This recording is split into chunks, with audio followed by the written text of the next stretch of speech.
The great Los Angeles session guitarist Josh Smith, who's played for Joe Bonamassa and countless other artists, once said this.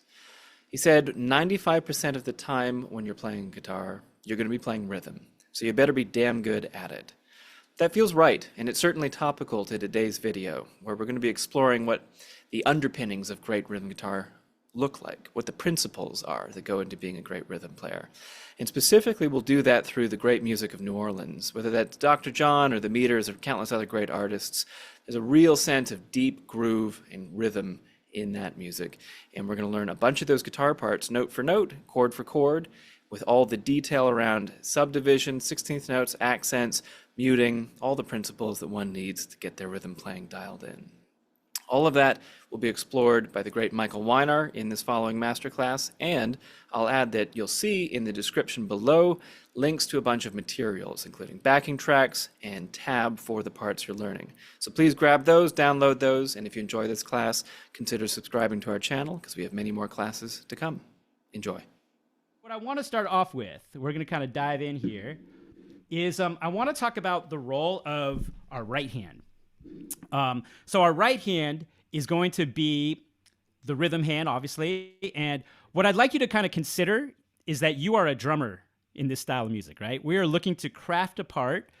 We're trying to see what we can do to fit in with some of the other instruments that we hear, right? So there's going to be a bass line, there's going to be a drum groove. And our goal is to see what we can do to craft a part that's going to support the song and make the song as a whole more funky and more enjoyable and more danceable and more stomp your feet, clap your hands kind of a thing. So the first rhythm I want to just kind of work on is I want to address the feel of 16th notes.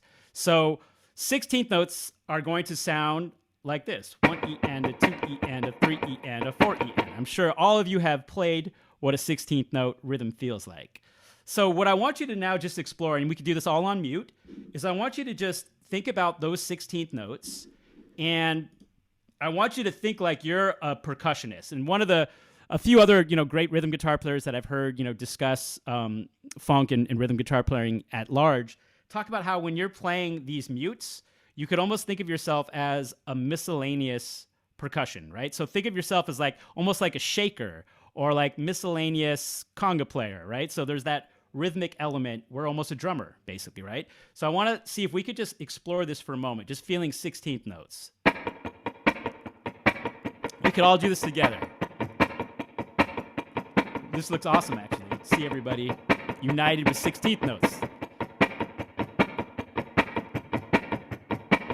Now, a couple things to look for is really keeping the right hand very loose. So we want to keep that as loose as we can. I would say if you feel tension and you feel like you're strumming more from your forearm in this manner, that's almost like I think of that as the antithesis of funk. And funk is kind of this, it's almost like I guess an oxymoron would be the word, where it sounds loose, but it sounds tight, right? When we hear like the funk music that we love, there's a looseness to it, like it breathes, but there's a tightness to it, right? So we want to make sure that right hand, the wrist is really loose.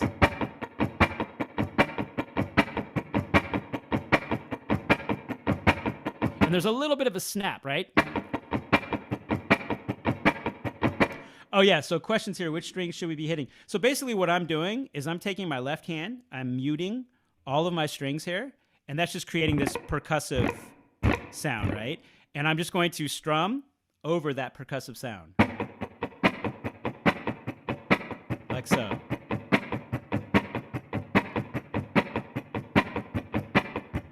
Now what we're going to do next is we're going to pull up a rhythm here. And this is going to be kind of like a second line feel. Is anybody familiar to that terminology when we say second line? Does anybody have a sense of what that is? So one of the really cool things about New Orleans is brass bands are a huge part of the music out there. And second lines are big horn bands that will act as like processionals for sometimes funerals, sometimes for other experiences like Mardi Gras. It's like sometimes a celebration, or sometimes it's a celebration of life if someone had passed. But second line brass bands are a big part of what we hear in New Orleans, and so it's kind of got a different feel than when we think about more of like a breakbeat funk beat that we would hear maybe in like the likes of James Brown. So what we're going to do is we're going to hear, I'm going to pull up a little song here for us to check out. And we're going to work this rhythm and we're going to kind of build it up here. And we're going to eventually get to a rhythm that we refer to as a clave rhythm, which we'll talk about more in depth in a moment. But what I want to share is this. And so eventually we are going to build our way into playing the rhythm that is in a meters tune, which is this song called Hey Pocky Way. Really cool tune. But what I want you all to hear just for a moment here is just the drums and this little clicking metronome here. So we got this.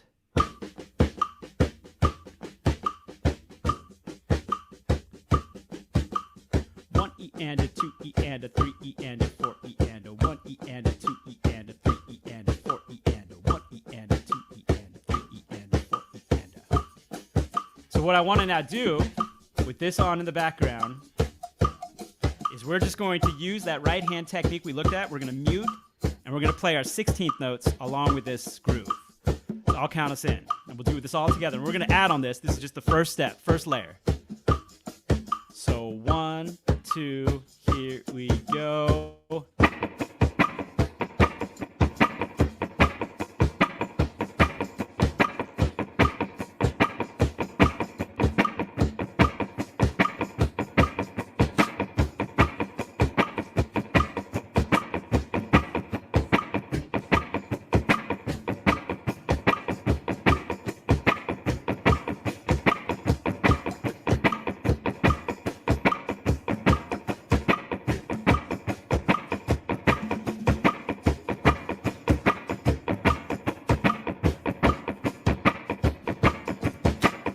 Beautiful, beautiful. Let's take it to the next level. So we're going to now add a chord, and we're going to add a D7 chord. So what would be a go-to D7 chord that we could look for? We could look for a D note right here, right? So there's our root. If we think about this C shape, right? If we had our C shape like so for that D chord, and we start to think about how that D chord, if we wanted to turn it into a D7, we need the flat 7. We need that C note. So what I'm going to do is I'm going to have a D note, an F sharp, a D. It's going to look like a C chord. Then I'm going to bring my pinky down to the 5th fret, string 3. There's my flat 7. One of the hacks that I've mentioned to a couple students here and there is if you think about your D root right here, and you think about your octave, and you lower that octave a half step, there's the major 7. Lower it one more time, there's your flat 7. That's the note we want in that D7 chord, right? So I've got my D, F sharp D, adding that pinky down to the C. It's going to sound like that. That's probably a fairly familiar shape. Is that, give a little thumbs up if you've played that chord before. Is that a pretty familiar shape for everybody? Beautiful, beautiful. So what we're going to do now is we're going to play that D7 chord just on beat 1. So everything in between is going to be muted, and we're just going to play that D7 on beat 1 only. And then we're going to add some complexity after that. So we're going to put on this beat one more time. I'm going to rewind it a bit. And let me just show you, before we do that, let me share one other thing.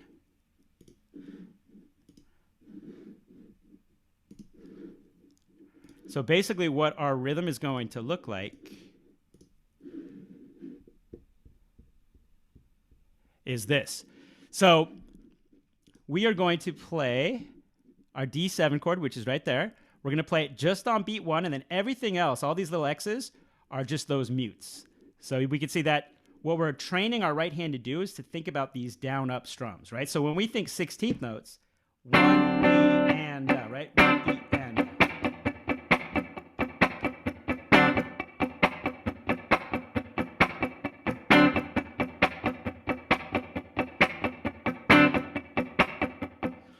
So all these little X's just let us know that we got those mutes in between. So you can see that D7 chord just on the downbeat of beat 1. So 1 E and a 2 E and a 3 E and a 4 E and a beat 1. There's that chord. So what we're training our right hand to do is to feel those 16th note rhythms, to get comfortable with that down, up, down, up. Because what becomes automatic is that our right hand is going to be in that constant 16th note autopilot, right? If we can train that right hand to kind of live with those 16th notes, it makes our job sometimes a lot easier, right? This right hand's on autopilot, feeling those 16th notes consistently. And then the left hand, its role is to play the chord, but also sometimes release the chord. So one of the things you're going to notice your left hand needs to do is it needs to release the pressure. And what that does is it deadens the notes and the strings from ringing, right? And that's what helps create more of a percussive quality in our way of playing chords, right? So if I were to play this first installment, it would sound like this.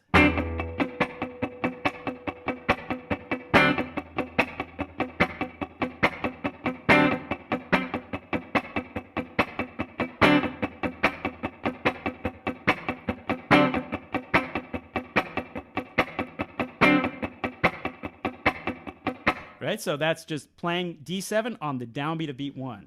So we're going to try that with our backing track here, and then we're going to take it to the next level after that. So here comes our groove. And what we could first and foremost feel is those 16th notes. 1 E and a 2 E and a 3 E and a 4 E and a 1 E and a 2 E and a 3 E and a 4 E and a 1 E and a 2 E and a 3 E and a 4 E and a beat 1, beat 1.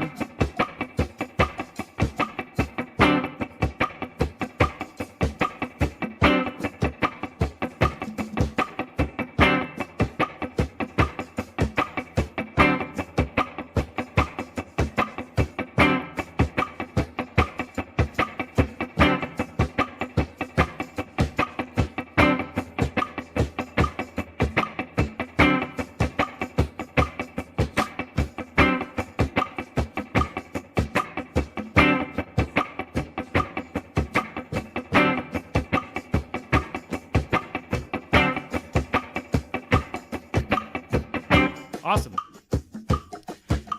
Put a thumbs up if you feel like this is pretty easy. How are we feeling with this? Pretty easy? Cool. Cool, cool, cool. Awesome. So what I want to do is we're going to take it to the next level. So if we look at the next rhythm we're going to play. So this is our getting the engine running. That's what I called step 1. This is just getting our engine running, getting that right hand to feel those 16th notes. Now we're going to add a little syncopation. So you can see that on the this is 1 E and there's that next, I'm going to have an up strum there, and I'm going to play that last 16th note, and then everything else mutes.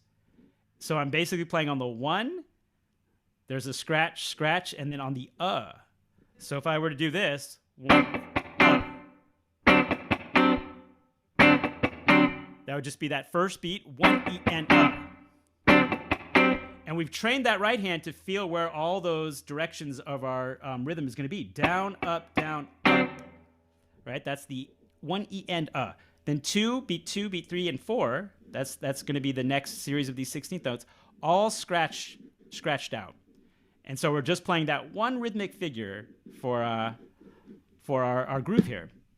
So I'll start us off so we can hear what that's going to be, and you can join on in when you feel it. So we're going to go back to our second line vibe here. So I'm going to feel those 16th notes again. So 1 E and a 2 E and a 3 E and a 4 E and a 1 E and a 2 E and a 3 E and a 4 E and a.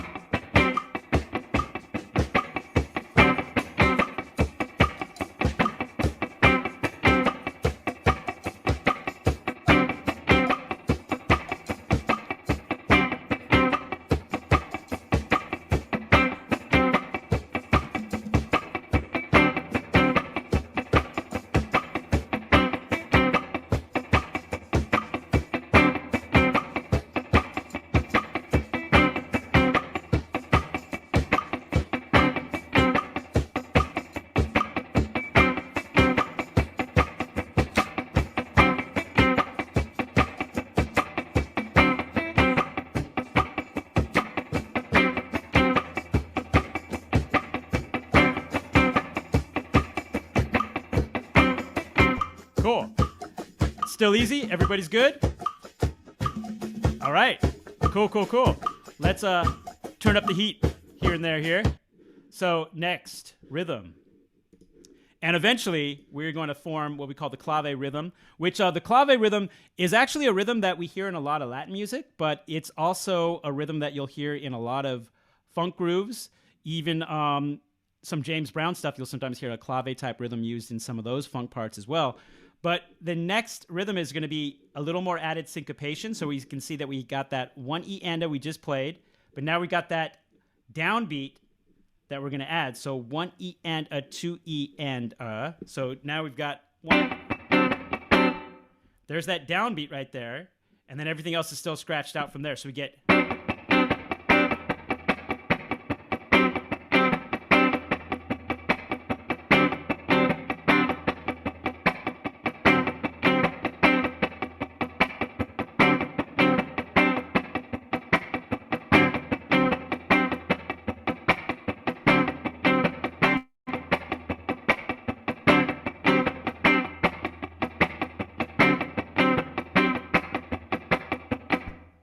So the next thing we want to add is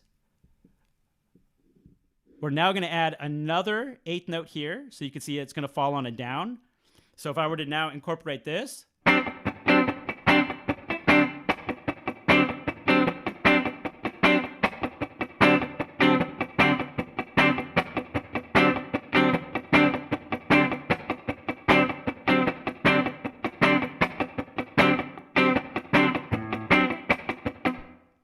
We're getting very close to our final groove, but let's look at the final groove just to push us along here. We've got an up strum right here, and that's going to be our complete clave rhythm, and then we're going to be able to hear and see our work is going to solidify on Hey Pocky Way. We'll be able to pull up the recording and play along in a moment. So just to recap this next line here, we're going to have this.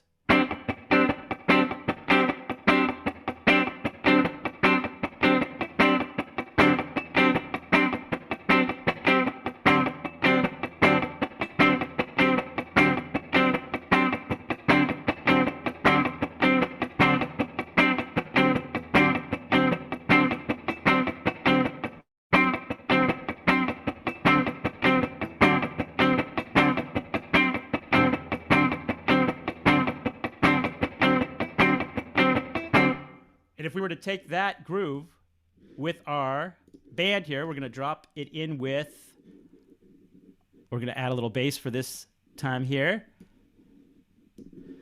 and hear the whole clave rhythm come to life.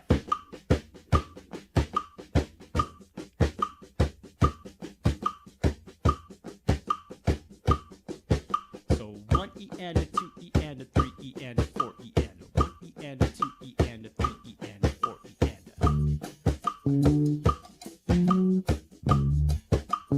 So our whole rhythm.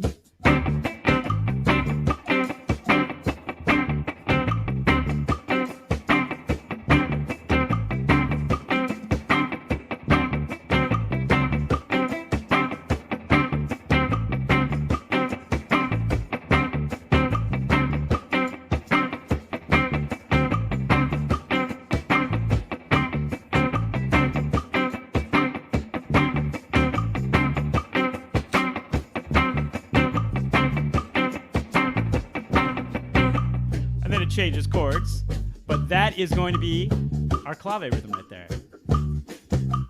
Pretty funky. Pretty funky. Do we have any questions? I know there's a lot of hands, but I just want to make sure I'm answering any questions that might. Yes, Peter, question. So in the final rhythm, you're alternating down, up, down, up. I mean, the final rhythm words that you're playing, it's down, up, down. Oh, it's down, up, down, down, up. So we've got a down on the first part of beat one, right, and then we've got an up on the So 1 E and we're catching that up strum on the Yep. And then basically those downs right there are where that of the beat would be 1 E and, or sorry, the and. There's your and right there. So one, or that's beat 2. 2 E and. So on the and of the beat is a down. Another and beat is also down. Right. So what I basically meant all is those the downstrokes and upstrokes alternate, right? Or not. The downstrokes and the upstrokes alternate. Yes, we're always playing down, up throughout these 16th notes. And then based on where the 16th note is for the rhythm, it will determine whether it's going to be that down or the up. So you can see that one E, whenever we're on the E, that'll be an up. Whenever we're on the down part of the beat, it'll be down. Whenever we're on the and of the beat, it'll be a down. And on the up, got it. I just misheard and missaw what you were playing. So let's move on. Yeah, so we've got something like this.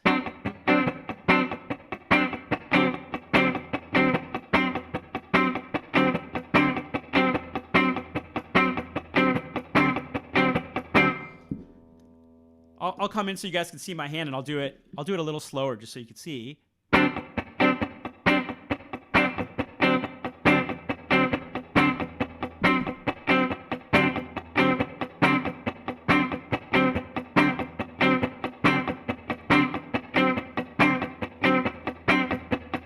So what starts to happen is that right hand just becomes autopilot, and then you're choosing when you're playing that chord, and then there's a little bit of that pulsing in the left hand that helps to kind of round out the percussive element, right? So we're kind of doing a little muting by lifting, and then we're keeping that right hand in that constant 16th note feel.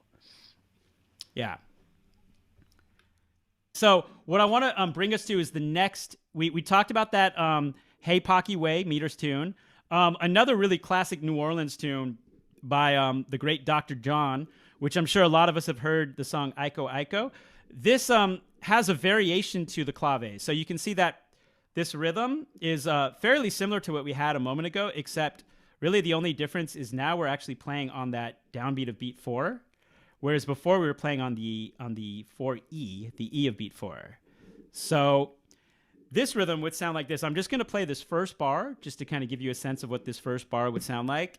And I'm just going to count myself in. So 1, 2, 3, 4.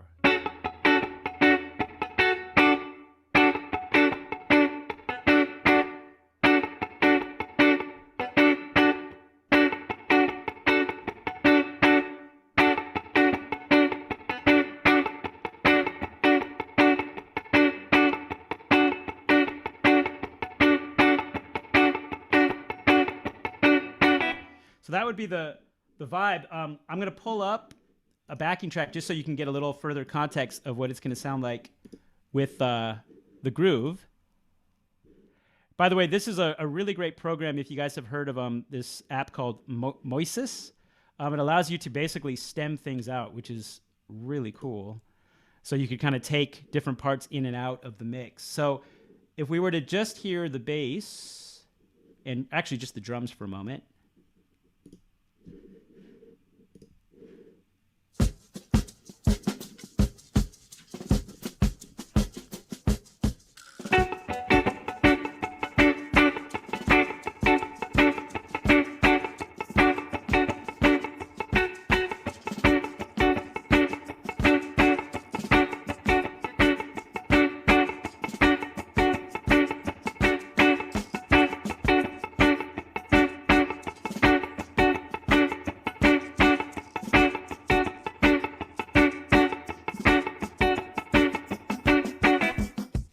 So that's just a very similar rhythm to what we had a moment ago. The only difference being we're playing on beat 4, on the downbeat of beat 4.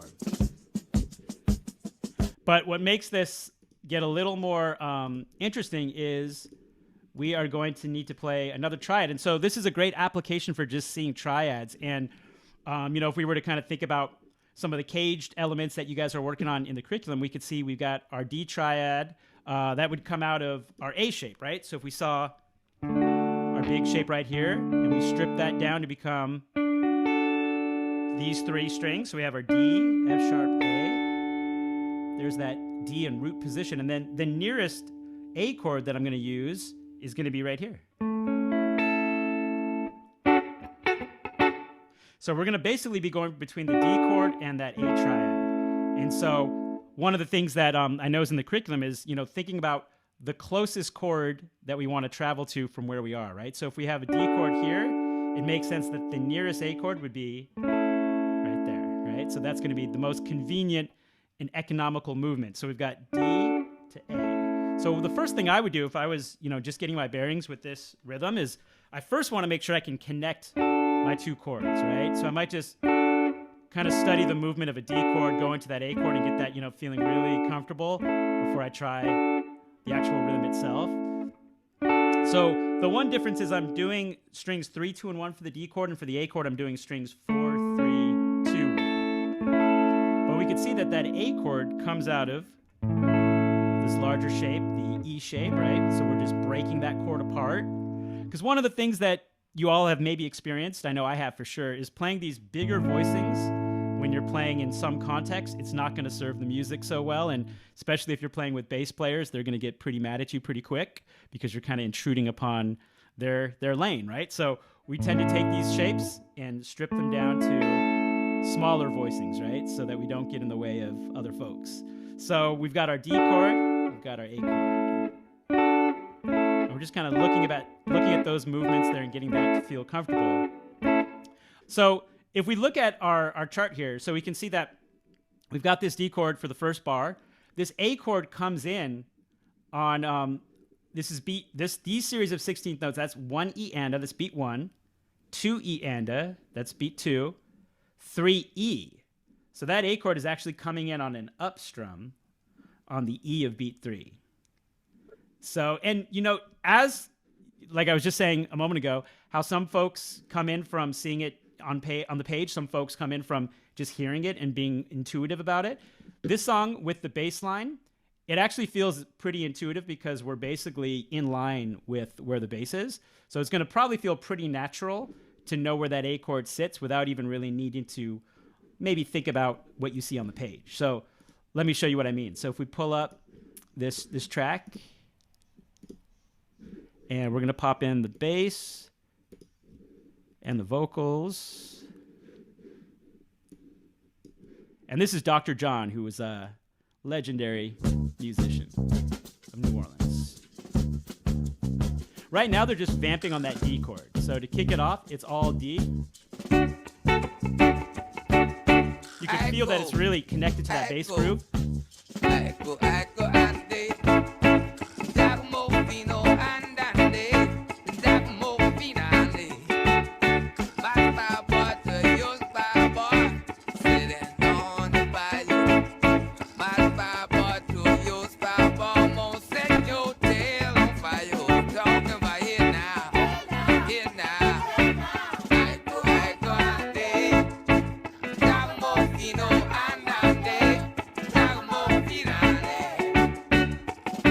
It goes to a change up there. It goes to a C chord.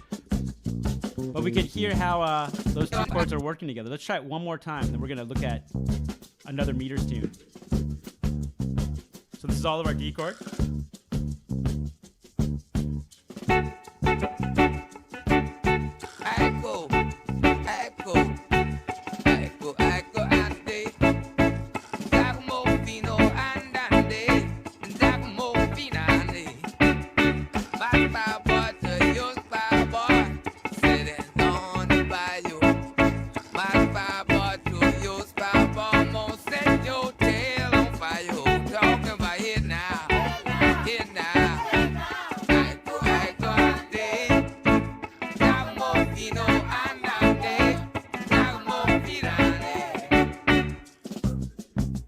Off to a new change there to the C chord. Was that feeling pretty intuitive, being that we're kind of in the same groove with the bass player? The bass player is kind of helping us along there. So the next track that I would love to get us looking at here is also got some clave stuff going on. You'll see that this rhythm that we're about to play and use is very much the same, but we're going to have a couple little added elements here. This is called a Faya on the Bayou. This is a meters tune, but I think a few other New Orleans artists have covered it. But I've kind of based this around the meters version. But we can see that we got some power chords being used here. And so a power chord is just a root and a fifth, right? So we've got our D note and an A note. And so power chords, being that they don't have a third, there's nothing really determining the chord quality, right? It's just really just a root and a fifth, no third, so it doesn't really define whether it's major or minor, right? So power chords can kind of, this D chord can function as both D or D minor, being that there's no third in there. So what we're going to do with this is I'm going to pull up the next track so you could hear it. And let's check it out. There's going to be one little move, actually. Before we listen to it, I want to show you guys, actually, one thing I just thought of. We have a little lick that's going to be played. So we have... You get this kind of like chicken squawk thing, which is going to be based on 2 notes. We're at the 6th fret string 2 and the 5th fret string 1. That's an F and an A note. So being that we have that F and that A note, can anyone maybe even write it in the chat box, or even if you want to throw a hand up, now that we have that F and that A note, what kind of tonality are we getting? Being that we have that F and that A note. D major. What was that, Christopher? Sorry? It could be D minor or F major. Yeah, we're gonna hear more of a D minor tonality. So basically that F is going to give us our minor third, and then the A is going to give us the 5th. So we can now kind of assess that those power chords, at least that first power chord, the D power chord, is really more of a D minor tonality than a D major. So because we got that sound right there, right? So that's basically the first concept. It's that D power chord moving down to the C power chord with those muted strums, still keeping that same clave type rhythm to start us off. Now, if we kind of look at this PDF, you will see that. Can anybody tell us what beat is this little D minor interval? We've got that F and that A. What part of the beat is this? This is beat 1, 2. It's on the where's 4. that? On the 4th. Yep. So we're basically going to play that little 2-note idea on the 4th beat. So we have. So you can see that beat 3 is all those mutes. Duck, gout, gout, 3 E and a bam. Bout, gout, bout, 3 E and a So we're hitting that right on the beat, right on beat 4. So if we were to just kind of look at that. Sorry, let me do that better.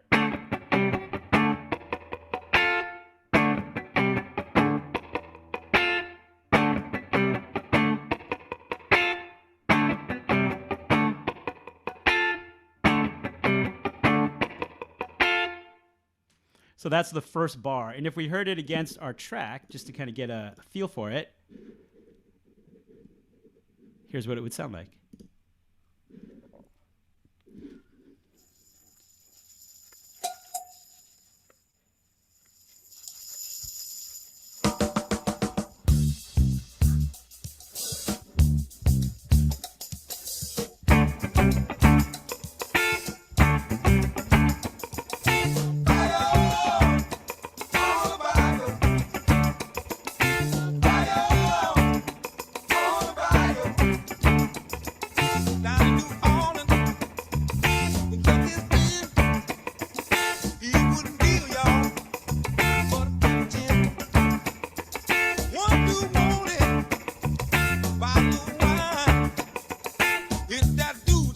That's kind of the general feel for that. So, yeah. Oh man, this time is going by so quick. I really wanted to get you guys started on this last track, which is kind of my favorite. It was going to be like save the last for the best kind of a situation, but this is Funky Miracle by the Meters, and this is going to be more in single note situations here. So here we're actually using an E minor pentatonic scale to kind of create a really cool groove. And so we got this. That would be the first couple ideas. We could see that this is coming right out of E minor pentatonic, starting on the E note on the 9th fret string 3. And I'm basically just heading down that E minor pentatonic. So E to D, then to B, 9th fret string 4. And then we're catching, actually, this is kind of a similar idea to what we were just looked at in Fire on the Bayou, where we had those 2 notes. But now we're playing that in E minor. So we can just take that shape, move it up a whole step. So we get, right? We get that really nice, greasy, funky thing. So if you just put that first little sequence together, you'd get, just that in itself feels good. But the next idea, so we get a little fourth idea. So from the B note to the E note would be the next ideas. Yep, so we get a B to an E. So ba ba do ba bo bow.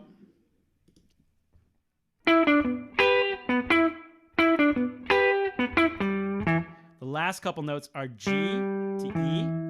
And that's taking us into another position of our E minor pentatonic, right? Now we're like in the 5th fret area, and we're using the G to the E. So when we put this phrase together, that becomes the groove. And that's going to be the first 8 bars of what we play as our part.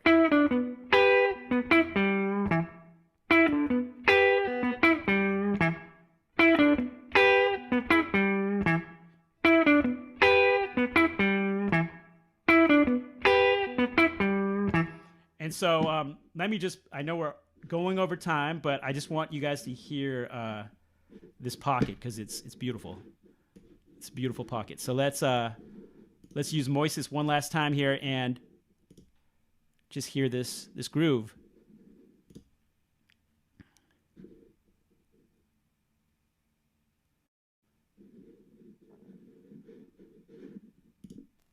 So the bass kicks it off.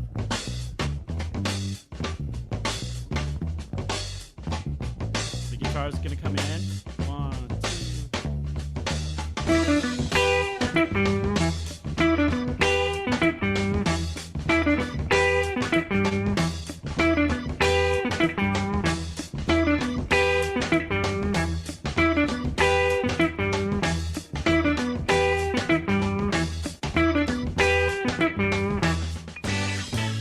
That's the first 8 bars, and then the triad connection that's really cool to also think about here is we've got the G to the A to the E chord. Now this, to me, is a great thing to study in C because we've got a G chord going to an A chord. We can see that both of those chords are coming from our E shape, right? We're just splitting those into smaller voicings. There's G, there's A. I'm just shaving off some of the meat. G chord to an A chord. But here's the move that I think is the most important move. The next chord is E. We want to try to keep it as close as we can to where we are at that A chord. So if I think about my E chord in C shape right here, right, which is not always the most convenient shape with what it is, right? I like how Kurt calls it a filing cabinet, right? So it's got all that information we want to see. But if we drop the root, we now get an E chord in first inversion. And then that voice leading is very smooth from A to here. See that move from an A chord to an E chord like so? So the A chord has A as its lowest note. I'm going to take that note, move it to the 3rd of E, G sharp, and now I have an E chord in first inversion. So that's a really smooth way to connect from your A chord to your E chord. So you can see there's your G to your A to your E. So we get...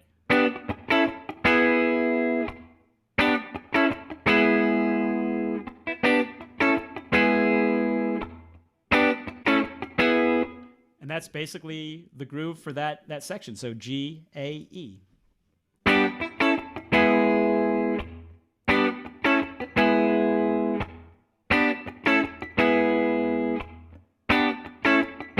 The other thing that the guitar player is doing, I believe that's probably going to be Leo Nocentelli on guitar. So he's throwing in these little 6 ideas. So what we could start to do after that E chord, so we could throw in... That's always a nice way to add a little flavor, right? So we could do something like...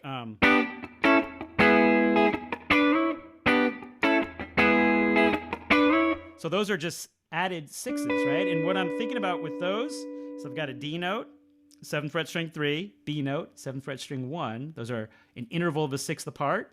If I'm using that in more of a strum situation, I'm going to mute that 2nd string and just strum through and just kind of slide in to that whole step and then slide back down. Really nice way to add a little flavoring to chord progression.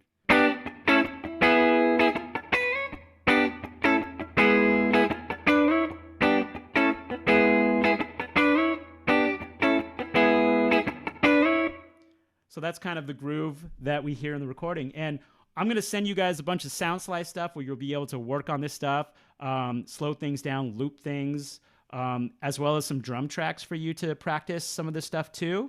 Actually extracted from Moses, so it'll be the actual drum parts of these songs. Okay. Thanks, everybody. We're going to wrap it up, but thank you so much for joining. And Thanks, Michael. I will talk with you guys and see you guys all soon. Have an awesome weekend.